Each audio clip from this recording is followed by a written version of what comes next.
Part 2 ठीक वहीं से स्टार्ट होता है जहां से पार्ट 1 एंड हुआ था। ये चारों अपनी ही एक अलग जर्नी पर निकल चुके होते हैं, लेकिन पैसा कमाने के लिए इन्हें छोटा मोटा काम करना पड़ता है। तो इस वक्त जो अपना मोंक है यानी कि जुआन, ये सोया हुआ होता है और काफी सारे छोटे छोटे लोग आकर उसे उठाने लगते हैं। इसी के साथ हम आसपास छोटे बहुत मंदिर भी देख पाते हैं कि तभी मोंक की आँख खुल जाती है और वो सोचता है कि आखिर मैं यहाँ पर हूँ क्यों। कि तभी मोंक का लीडर वहाँ आ जाता है जिसने लास्ट पार्ट में उसे किस तरह से मोक्ष को पाया जाए या फिर डीमंस को काम किया जाए या फिर उन्हें काबू किस तरह किया जाए, वो सारी चीजें बताई थी। और अब यहाँ आने के बाद में वो जुआन को एक चमकती हुई रिंग दे देता है और कहता है कि इसे अपने पीछे लगा लो। इस रिंग को लगा करके जुआन बहुत ज्यादा खुश हो जाता है। इस लीडर कहता है कि अब तुम इन सभी लोगों के राजा हो। और यहाँ पर ये जो सीन दिखाया गया है ये इंडिया का दिखाया गया है, क्योंकि चाइनीज माइथोलॉजी कहीं न कहीं इंडिया से भी जुड़ी हुई है। मगर ये सब तो बेचारे का सपना होता है और जैसे ही वो सपने से जागता है तो सर्कस का एक बंदा आकर उससे कहता है कि अब सोते ही रहोगे या फिर कुछ कमाल भी दिखाओगे। तो बेसिकली यहाँ पर जो जुआन है उसने अपने जीवनचर्या को चलाने के लिए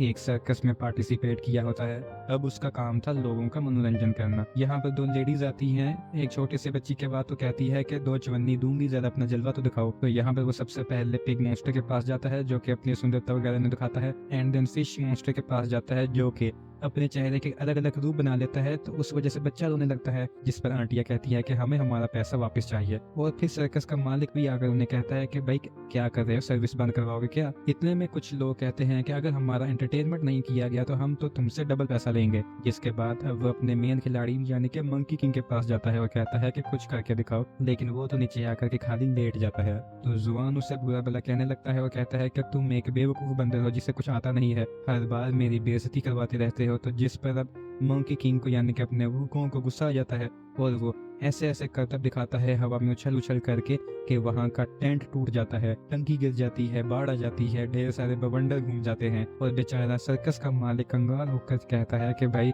हाथ जोड़ता हूँ आपके, पैसे लो, यहाँ से निकलो। और अब नहीं चाहते हुए भी जुआन और उसके बाकी के डीमंस को निकलना पड़ता है। एंड देन सीन शिफ्ट होता है एक महारानी के घर में जो कि कुछ तांत्रिकों को घर पर बुलाकर कहती है कि मेरी माँ के अंदर एक डीमन है, न जाने क्यों वो बहुत ज्यादा डरी हुई रहती है, जरा आप उनके अंदर से वो डीमन निकालिए। यहाँ पर 3 तांत्रिक होते हैं जो कि अपने तिलस्मी आईने के साथ में ढूंढने की कोशिश करते हैं कि आंटी जी के अंदर आखिर है क्या, लेकिन उन्हें तो कुछ भी नहीं मिलता। और ये जो जवान लड़की होती है इसकी 2 बुढ़ी सी बेटियां होती हैं, काफी अनयूजुअल सी बात है ये। तो वो उस पर भी कांच करते हैं लेकिन उन दोनों में से भी कुछ नहीं निकलता। देन उनको लगता है कि यार डीमन की बू तो आ रही है लेकिन गड़बड़ क्या है। एंड देन जैसे ही वो तिलस्मी आईना उस लड़की पर घुमाते हैं तो पता चलता है कि असली डीमन तो ये है। और बेसिकली यहाँ पे ये एक मकड़ी बन जाती है जानलेवा जो कि इन सभी को कैद कर लेती है और जान से मार डालती है। देन सीन शिफ्ट होता है एक जंगल में। यहाँ पर हम देख पाते हैं कि जुआन अपने मंकी को बहुत ज्यादा डांटने लगता है, कहता है कि अपना मुंह खोलो, जुबान बाहर निकालो। फिर जुबान पर टैप करता है और कहता है कि तुम एक बेवकूफ बंदर हो, आखिर तुम्हें कितनी बार मेरी बेइज्जती करवाओगे। जिस पर वो मंकी किंग कहता है कि देखो ज्यादा बेइज्जती मेरी करो मत, ये तो तुम्हारे पास में बुद्धा के हाथ वाली शक्ति है जिसकी वजह से मैं चुप रहता हूँ, अगर ज्यादा मच गई तो यही मार दूंगा। जिस पर जुआन कहता है कि लास्ट टाइम हुए इंसिडेंट्स तो तुम्हें याद ही है क्या, मैं भी बुद्धा वाली ताकत यूज करूंगा और तुम सब लोग यहीं पर ढेर हो जाओगे। अब बेसिकली जुआन ने उससे झूठ बोला था। बेसिकली जो उसके पास में लीडर की दी हुई जो किताब थी उसके ऊपर बुद्धा की कुछ राइम्स लिखी हुई थी, और बुद्धा तो क्या है, जब धरती पे जब प्रकोप ज्यादा बढ़ जाता है तो वो खुद ही आकर के प्रकोप को मिटा देते हैं। तो वो कोई जुआन के मिटाने से नहीं आए थे, लेकिन इन सभी को ये लग रहा था कि वो जुआन के बुलाने पर बुद्धा जी आ गए थे, तो अगर हम फिर से उसे डिस्टर्ब करेंगे तो वो आ जाएंगे और हमें खत्म कर देंगे। और यही रीजन था कि ये तीनों ताकतवर डीमन इस आम इंसान के साथ में घूम रहे हैं। इसी के साथ में हम एक लकड़ी का पुतला भी देख पाते हैं जिसको तलाश करके जुआन एक महात्मा बुद्ध बना देना चाहता था। ऐसा करते करते रात हो जाती है, ये सभी सो जाते हैं और सुबह खाना बनाने के लिए इन्हें पानी की जरूरत होती है। तो बिग मॉन्स्टर कहता है कि फिश मॉन्स्टर पानी लाएगा, फिश मॉन्स्टर कहता है कि मंकी किंग लाएगा। सभी एक दूसरे पर काम थोपने लगते हैं। तो जुआन कहता है कि चलो ठीक है, कोई मत जाओ, मैं खुद जाता हूँ। अब वहीं आगे चलते चलते ये लोग उसी महल में पहुंच जाते हैं जिसके अंदर रात में तांत्रिक पहुंचे होते हैं। तो यहाँ पर तो काफी सुंदर सुंदर लड़कियां होती हैं जो कि इनका स्वागत करती हैं और कहती हैं कि यहाँ पर पानी भी मिलेगा, खाना भी मिलेगा। अब ये सारी की सारी वही मकड़ी वाली यानी कि स्पाइडर डीमन होती है जो कि इंसानों को खाना चाहती थी। तो ये जुआन को बैठा करके बहुत ही प्यारा भोजन करवाने लगती हैं। इन बिटवीन ये जो तीनों डीमंस होते हैं ये भी देख पाते हैं अपनी अंदरूनी दृष्टि से कि ये सारे के सारे स्पाइडर डीमन है। वहीं पर इन स्पाइडर वाले डीमंस को पता लग जाता है कि यहाँ पर 3 ऑलरेडी हैं, यानी कि मंकी किंग, फिश मॉन्स्टर और पिग मॉन्स्टर। तो इन तीनों को ही लगता है कि चलो आसान शिकार अपना ये जुआन है, इसको पकड़ के खा लेंगे। मगर तभी मंकी किंग उस लड़की के पैर में कील चुबा देता है, जिससे उसका असली चेहरा हल्का सा दिखने लगता है। और अब तो देखते ही देखते वहाँ पर ये सारे के सारे स्पाइडर डीमंस अपने असली रूप में आ जाती है और फिर इन सभी पर अटैक करना शुरू करती हैं। एंड देन ये लोग भी पहले तो वहाँ से निकल जाते हैं। जुआन कहता है कि अरे यार मुझे तो बचाओ।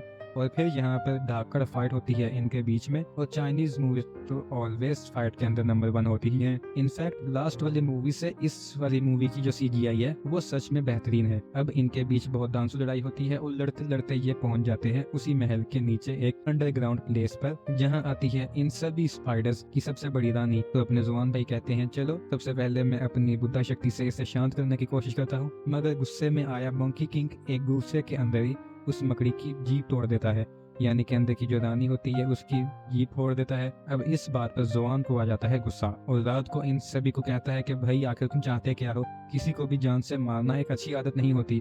बातचीत करके उनका दिल पिघला कर बनाया जा सकता है और उनसे काम कराया जा सकता है, जान लेना अच्छी बात नहीं है। और वहाँ जब स्पाइडर डीमन से इनकी लड़ाई हुई थी तो फिश मॉन्स्टर अब अपना रूप बदलने लगा था, धीरे धीरे करके अपने असली फॉर्म में आने लगा था। मीनवाइल जुआन और मंकी किंग का झगड़ा हो जाता है, जहाँ पर मंकी किंग कहता है कि यार अगर तुझ में सचमुच ताकत है तो मुझे बुद्धा के पंजे की ताकत दिखा, मैं देखना चाहता हूँ कि आखिर तुझ में कितना दम है। अब यहाँ पर जुआन, जिसके पास में ताकत तो थी नहीं, यूं ही आंख बंद करके भगवान से कहने लगता है। इन बिटवीन वहाँ पर काला बादल हट जाता है, चांद की रोशनी दिखने लगती है। तो मंकी किंग को लगता है कि जरूर जुआन में कोई ताकत है और बुद्धा से मेरा वापस न पाला पड़ जाए, इसलिए वो वहाँ से पीछे हट जाता है और अगेन जुआन का गुलाम बन जाता है।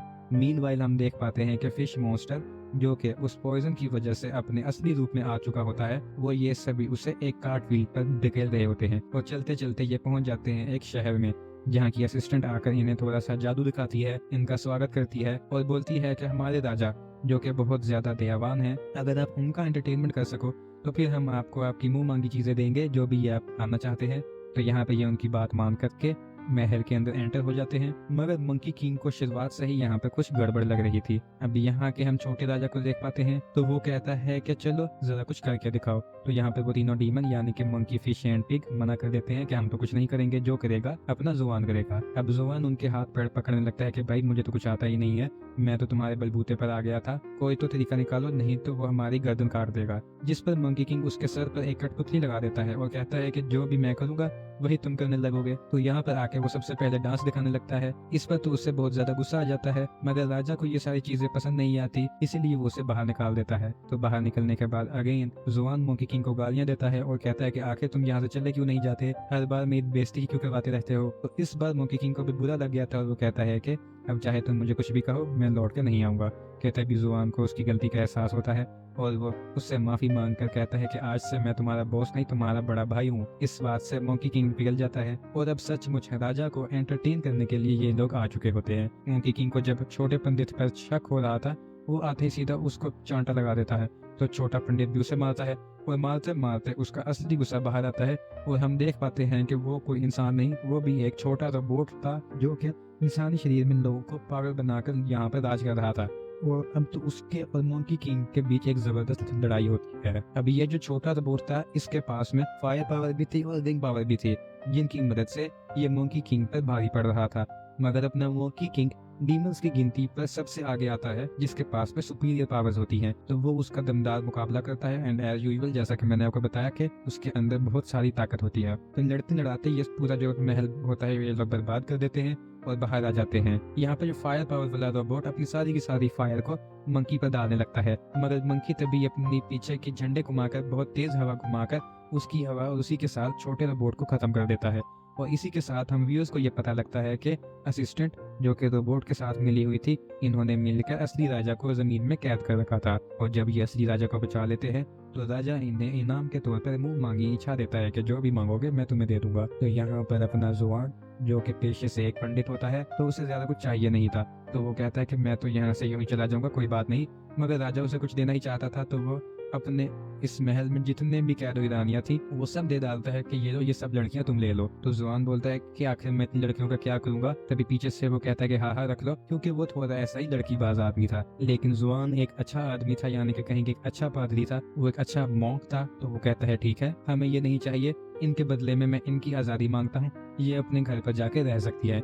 मगर महल की औरतें तो उनसे ज्यादा चालाक थी। वो कहती है हमको तो यही रहना है, खाना पीना ऐशो आराम मिलता है यहाँ पर, हम घर पर जाकर चूल्हा चौका कौन करेगा। लेकिन एक लड़की थी जो चुप खड़ी थी, कुछ कह नहीं रही थी। तो राजा कहता है कि सब औरतें इतना बोलती हैं, तुम चुप खड़ी हो, चलो डांस करके दिखाओ। देन वो यहाँ पर बहुत ही तगड़ा डांस करके दिखाती है। अब कहीं ना कहीं अपने मोग यानी कि जुआन को उस लड़की के अंदर अपनी पुरानी पार्टनर डुवान की याद आ जाती है। तो वो राजा से कहता है कि चलो मैं इसको अपने साथ ले जाता हूँ। मगर राजा कहता है कि इसका डांस देखकर तो मैं फिदा हो गया, बहुत ज्यादा एंटरटेन हो गया, तो इसे तो मैं ही रखूंगा। हैरत खाली हाथ वहाँ से अपना मोग चला तो जाता है, मगर उसे दिन भर सिर्फ उसी लड़की का ख्याल आ रहा था जिस लड़की का नाम होता है लिन। तो जुआ तो कहीं ना कहीं अपना दिल लिन को दे बैठता है, इसीलिए वो अगेन जा करके राजा से लिन की मांग करता है। और अब तो मिनिस्टर भी उसकी बात से खुश थी, यानी कि उसकी असिस्टेंट। तो वो कहती है कि यार वैसे भी उसने हमारे लोगों को बचाया है, तो लिन तो उसको दे ही डालते हैं। एंड देन लिन उसके साथ में उसकी अलग जर्नी पर निकल जाती है।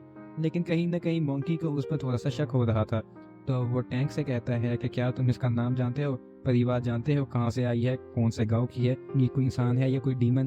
तो इसी चक्कर में वो उसका हाथ काटने की कोशिश करता है, मगर उसमें से तो नॉर्मल खून निकलता है। तो जुबान कहता है कि ठीक है, इसका पता लगाने के लिए हम इसके गाँव जाकर के चेक करेंगे। तो वो अपने गाँव लेकर के जाती है जहाँ पे उसके माता पिता होते हैं। मगर फिर भी मोंकी किंग को उस लड़की पर विश्वास नहीं होता। अब जहाँ एक तरफ वो जुआन को उस लड़की को छोड़ देने की बात करता है, वहीं पर अपना जुआन मोंकी किंग से कहता है कि तुम एक बार ऑलरेडी मेरे प्यार को छीन चुके हो, मैं दूसरी बार छीनने नहीं दूंगा। तो वो यहाँ पर उससे टकरा जाता है। और भाई साहब मोंकी किंग तो मोंकी किंग, तो वो इसलिए यहाँ पर बहुत ज़्यादा तबाही मचा देता है, पूरा घर तोड़ देता है, जिल्ला ही तोड़ फोड़ देता है। इस सभी के बीच में जोरदार फाइट हो जाती है।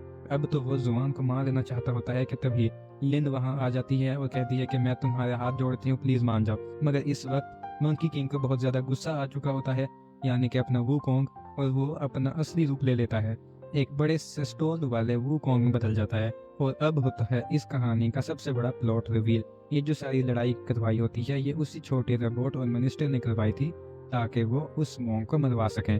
लेकिन तभी वू कॉन्ग अपने मुंह से मोंग को उगल देता है वापिस से, क्योंकि वो ऑलरेडी जानता था कि इस लड़की को यहाँ पर भेजना, मोंग को प्यार में फंसवाना और फिर हमारे बीच में झगड़ा करवाना, इसके पीछे ज़रूर कोई साजिश होगी। और फिर तो भाई साहब बहुत ही तगड़ी वाली फाइट शुरू हो जाती है। ये मिनिस्टर भी अपनी एक पिंक स्पाइडर पर उछल उछल के भागने लगती है, वहीं पर वूकोंग उसका पीछा करता है, जोरदार फाइट होती है। रोबोट भी उस पर कहीं ना कहीं हमला करता जाता है। इन बिटवीन यहाँ पर बाकी के उसके दोस्त यानी कि बिग मॉन्स्टर और फिश मॉन्स्टर भी उसका साथ देते हैं, मगर फिर भी जादुई ताकत से ये मिनिस्टर पानी में से बुद्धा को निकाल लेती है। तो वूकोंग सोचता है कि आखिर बुद्धा तो हमेशा अच्छे काम के लिए आते हैं और मैं तो इस बुरी औरत से लड़ रहा हूँ, तो आखिर ये बुद्धा इस बुरी औरत का साथ क्यों दे रहे हैं। और जो बुद्धा इस पानी से निकले थे, ये 3 अलग अलग बुद्धा थे, एक पानी के बुद्धा, एक हवा के बुद्धा और एक आग के बुद्धा। तो कहीं ना कहीं अब बुद्धा इनसे डिफीट खा रहा होता है। लेकिन तभी वूकोंग भी एक देवता होता है और उसे बचाने के लिए महात्मा बुद्ध खुद हाथ उठाकर इन तीनों को ही पसंद कर देते हैं और अब वूकोंग को शांत होने के बारे में बताते हैं। इसी के साथ अब अपने जुआन ने लिन को भी बचा लिया होता है, जो कि एक डीमन थी, मगर उस लड़ाई में जख्मी हो जाने की वजह से वो जुआन को बाय बोलकर हमेशा के लिए अपना प्यार देकर निकल जाती है। और इस मूवी के एंड में हम देख पाते हैं कि अगेन ये चारों लोग यानी कि अपना जुआन, मोंकी किंग, पिग मॉन्स्टर और फिश मॉन्स्टर ये निकल पड़ते हैं एक और जर्नी पर, और ये मूवी यहीं पर खत्म होती है। तो दोस्तों आपको ये मूवी कैसी लगी हमें कमेंट्स में जरूर बताइएगा। अगर वीडियो अच्छी लगी हो तो लाइक करें और चैनल को सब्सक्राइब करें।